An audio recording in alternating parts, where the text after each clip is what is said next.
bija 7. klasē.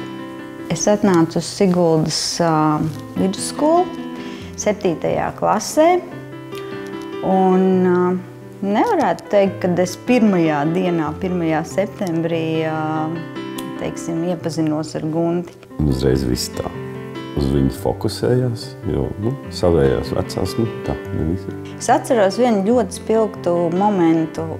Tā bija fizkultūras stunda, tanī pašā 7. klasē, un es biju pielikta pie protokolēšanas. Un es pilnīgi nepareizi ieprotokolēju viņa uzvārdu. Viņš bija ļoti nikns uz mani. Tad nāca jau 8., 9., 10. jau vidusskolas gadu.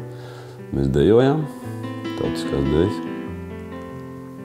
slavenajā tautas deju ansamblī Gundeļi, ceļojumi, braucieni, koncerti. Pēc skolas beigšanas mēs abi iestājāmies tālāk augstskolās, bet Gunta paņēma armijā. Rakstījām viens otram vēstules katru dienu. Kopā ir 730 vēstules. Un tad 23 gados, kad pēc šiem garajiem 2 grūtajiem un gaidīšanas gadiem viņš atnāca atpakaļ no armijas, mēs tūdaļ arī apprecējāmies. Kādi ir skaistākie vārdi, kādos var izteikt mīlestību vienam pret otru?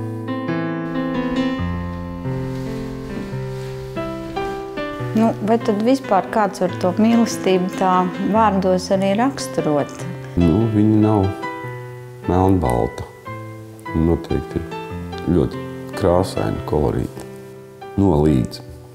Tā mīlestība, protams, kā visiem, ir prasīga, bet viņa ir skaista. Manuprāt, skaistākais, kas ir tie 2 bērni, uz kuriem tu skaties un skaidri redzi, kur ir tā mīlestība.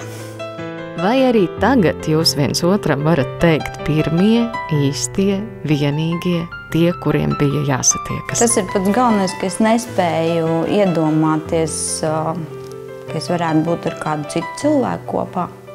Tā, ka viss ir tik ļoti paredzams. Viss ir zināms, bet tai pašā laikā arī viegls. Es nezinu citu meiteni, tad 7. klasē, vai nav varianti. Es nezinu, kā es būtu nodzīvojis. Viņš tik ilgi un tālu. Man liekas, ka citu variantu nav, tikai diāli. Tā bija mana pirmā vienīga.